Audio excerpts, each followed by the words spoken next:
não tem formalidade. Consultei, conversando com um conselheiro que é meu amigo, né, porque é importante você ouvir o máximo de pessoas possível. Para não ficar preso à consultoria ou do governo que tem um lado, ou da Câmara que tem outro, né, eu procurei exatamente naquele que tem boa vivência com as contas públicas, né, um aconselhamento. Estou esperando. Deputado, como é que os vetos do arcabouço impactam a LDO? Porque tem as condicionantes, né? No próprio arcabouço foi vetado a questão do contingenciamento. Então, se ficar da forma que está, é um modelo de contingenciamento. Se tirar o veto, aí é outro modelo de contingenciamento. E na prevenção que tem com relação a tanto da parte do governo de não querer contingenciar o PAC, como da parte dos parlamentares de não querer contingenciar as emendas, aí você fica entre, né, a cruz e a caldeirinha. Você tem que escolher o caminho para seguir. E é fato, né, e o próprio governo já admite, né, e está querendo inclusive essa imposição no texto, de um contingenciamento de 0,6. Então, se vai ter o contingenciamento, tem que ficar muito claro onde é que vai ser, né? E qual momento que o senhor vai decidir isso, que isso poderá já estar definitivo? Daqui para quando terminar o relatório. Eu quero terminar hoje, se deixarem. Relator, essas emendas, tanto as individuais quanto a de bancada, com esse calendário para pagamento, muita gente encara isso como emparedar o governo, é isso ou não? Democracia é dialogar, né? E a democracia é disputar espaço. E a execução orçamentária tem os espaços das emendas, tem o espaço das despesas do governo, do custeio, do pagamento do juros da dívida, né? Das sanções dos estados e dos municípios. Então, a obrigação de harmonizar e fazer o planejamento é do Poder Executivo. Agora, o desejo e a vontade de ver os investimentos sendo realizados é de quem os propõe. Então, não tem disputa. Todo mundo, no fundo, e no fim da conta, é o bem do Brasil. Todo mundo quer levar o dinheiro para o seu investimento. Mas existe uma reclamação de que hoje, atualmente, tem um atraso grande no pagamento. Eu fico, quando política não tiver reclamação, não é política. A política está sempre alguém reclamando de alguém. Agora, o que a gente tem que saber é o que é o senso comum e construir consenso para fazer com que o país ande. E aí tem que harmonizar. Por isso é que os poderes são autônomos e harmônicos entre si. Se não tiver conversa, não vai. Deputado, em emenda de comissão, o senhor disse que ainda não sabe se vai ser obrigatório ou não, mas o senhor já tem um valor, mais ou menos, de quanto que deve ser, uma estimativa? Nós estamos discutindo exatamente a possibilidade da impositividade, em qual tamanho e qual tamanho ficarão as emendas de comissão, em função do quê? Em função do reflexo que elas têm sobre as emendas de bancada e das emendas individuais. A gente quer manter mais ou menos no mesmo parâmetro do que a gente teve no orçamento do ano passado. Mas, por exemplo, a gente já tem um valor que o senhor colocou, de 25 bidas individuais, cerca de 12 bidas de bancada. Com essa conta que o senhor está fazendo, as emendas de comissão ficariam em quanto? Eu não sei dizer de cabeça não, mas tem uma proporcionalidade. Não sei se é um terço. Tem uma proporcionalidade. Mas a ideia é chegar a quanto? 45 bi? Explicar um pouquinho melhor o cronograma das emendas. O senhor disse do pagamento das emendas. O senhor falou lá dentro que seriam 2 calendários. Só para ficar claro para a gente, por favor. Uma questão é orçamentária e outra questão é financeira. A questão orçamentária ela sempre vem na frente da questão financeira, porque só pode pagar o que está empenhado. E muitas vezes o que está empenhado não pode pagar dentro do ano, por quê? Porque é uma obra, é um projeto, tem uma terraplanagem, tem uma topografia, né, tem um investimento. Então, tem uma sequência de prioridades. Qual é a grande prioridade do Brasil de hoje? É a questão da saúde. Né? Inclusive porque hoje o financiamento do governo federal na saúde ameniza muito o sofrimento das pessoas nos municípios, que é lá que as pessoas estão. E no hospital do município não pode faltar oxigênio, não pode faltar médico, não pode faltar remédio. Então, dentro desse cronograma, qual é a ideia? É que as emendas da saúde sejam empenhadas e pagas em primeiro lugar e dentro de um cronograma. Por exemplo, dos Estados Unidos, como é que é feito? O parlamentar mesmo, nas suas emendas, ele apresenta a sua linha de prioridade. O que é que vai ser executado e o que é que vai ser pago. Aqui a gente está fazendo isso dentro dos programas gerais, para poder com isso ter uma abrangência maior e um resultado melhor para a sociedade. A prioridade vai ser determinada na própria LDO ou isso vai poder ser feito depois? No cronograma. O cronograma é apresentado pela LDO. Relator, o senhor fez uma consulta informal ao Tribunal de Contas da União e queria... Copiando sua pergunta. Hã? Mas já fez a Não, pergunta. mas eu sei. Você está colando. Coloca Como é que cola e pica. O senhor fez essa consulta informal, mas há problemas jurídicos, como o senhor antecipou ali. O Congresso está disposto a aprovar uma emenda desse tipo do Randolfo, em que há questionamentos jurídicos e que pode agravar ainda mais a questão legal do arcabouço? O questionamento jurídico pode ter. Agora, por isso mesmo é que a gente pediu o conforto do embasamento para poder saber se fere alguma legalidade ou não. Né? O questionamento pode acontecer, qualquer pessoa pode questionar numa democracia qualquer ponto de vista do ponto de vista jurídico. Por isso é que os nossos tribunais estão abarrotados de processo. Agora, do ponto de vista técnico, legislativo, o embasamento jurídico é que é fundamental. E é exatamente o que eu estou esperando nessas respostas, tanto da Procuradoria da Fazenda Nacional, como da Consultoria Legislativa da Câmara, como do Tribunal de Contas que eu pedi. Mas a consultoria da Câmara já apontou para o senhor o problema, né? Você tem esse documento escrito? Eu não tenho, não. Não, então, o senhor recebeu o alerta de consultoria. Alerta recebi, mas recebi alertas positivos e negativos. Relator, sobre o fundo eleitoral, o senhor comentou a possibilidade, né, que está conversando com o governo sobre a possibilidade de tirar parte desses recursos do PAC. Eu queria que você explicasse melhor e quais as outras opções. Porque é o seguinte, quando veio no projeto de lei, veio discriminado que seria das emendas de bancada. E foi assim no passado, quando as emendas de bancada não eram impositivas. Agora, as emendas de bancadas estaduais, né, não são as partidárias, porque eu morri na praia, elas são impositivas. E isso causou uma mobilização muito forte dentro do Congresso, uma repulsa, principalmente dos estados menores. Então, o que é que está acontecendo? Por que punir só as bancadas?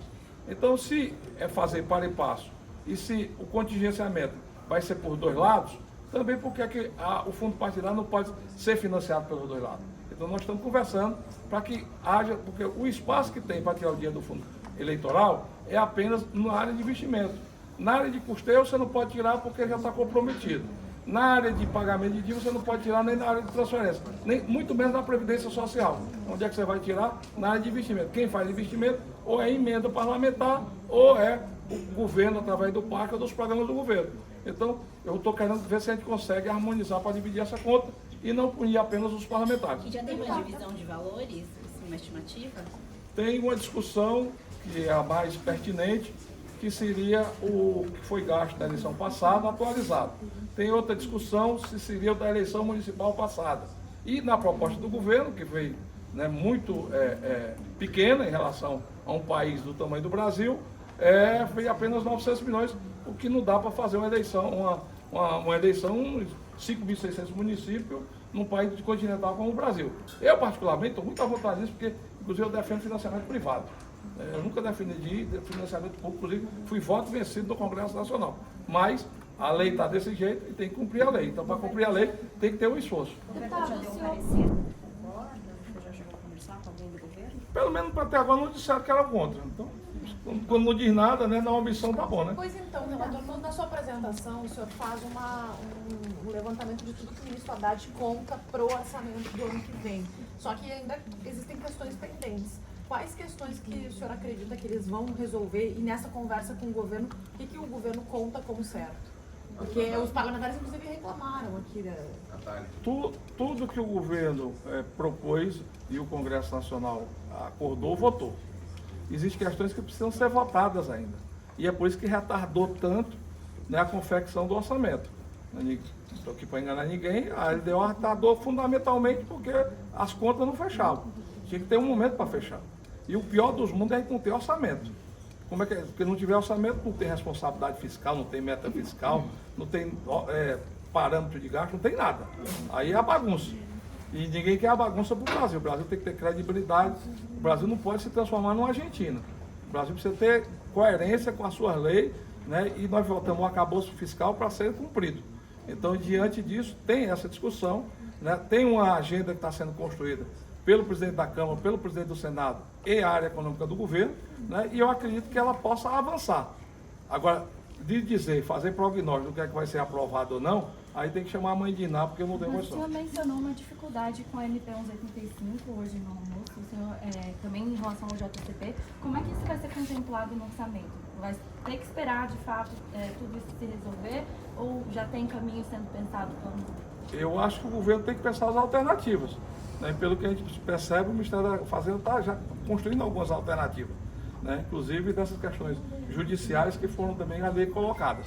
Por outro lado, há muita incompreensão, não sobre a vontade do governo na 1185, mas sobre a forma, porque é uma condicionante em cima de uma situação que já está colocada. As empresas já estavam lá, elas já trabalham há vários anos com esse procedimento, né, de tributação contábil, e diante disso, você mudar, né, e querer impô-las uma situação, inclusive, de pagamento do passado, isso cria um desconforto muito grande.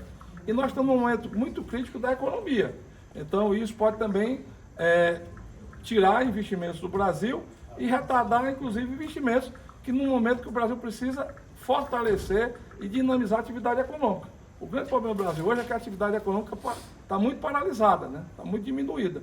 Então, todas as iniciativas elas precisam ser para induzir a atividade econômica e não para reduzi-las. Porque senão a conta fica mais cara e não adianta querer aumentar imposto, porque sufoca mais a economia e aumenta a queda da arrecadação, como está acontecendo hoje. Existe Em risco relação de às não... emendas, o senhor acha que pode chegar a qual valor total?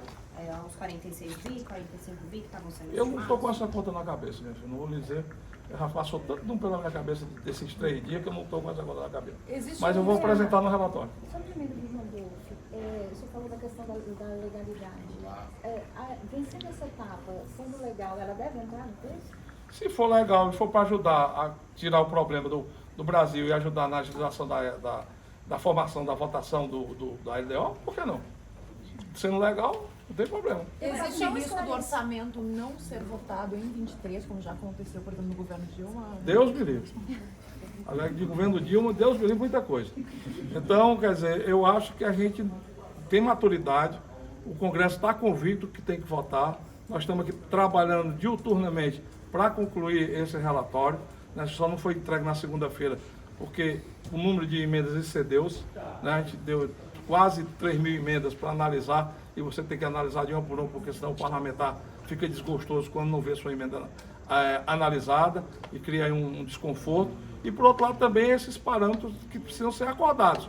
Então, nós estamos tendo reunião praticamente todos os dias, tanto com a área econômica do governo, como também com os colegas do parlamento, para que a gente possa tomar as definições que precisam ser tomadas. E espero eu que até amanhã de manhã a gente tenha com tudo isso concluído. Depois do esclarecimento, aquelas ações do agronegócio que o senhor listou na apresentação, já está certo que elas vão ser blindadas de contingenciamento? No relatório que já está formatado, essa parte já está concluída. Tem mais alguma ação que também vai ser blindada ou serão só essas? Tem algumas ações, por exemplo, com relação à questão de pesquisa, né, fundo de ciência e tecnologia, né, tem algumas ações que a gente vai deixar livre de contingenciamento porque elas são importantes e precisam serem logo alocadas nos recursos para não perder investimento. Vai ser uma blindagem total ou vai ser Não, vai ter um total não limite? pode.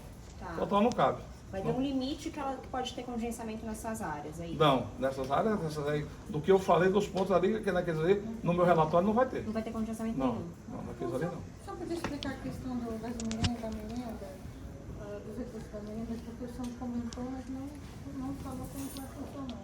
O seguinte, hoje, a despesa de merenda escolar, de transporte escolar e de fardamento estão no orçamento das prefeituras e dos estados. Não está no Fundeb, está no orçamento dos estados e dos municípios.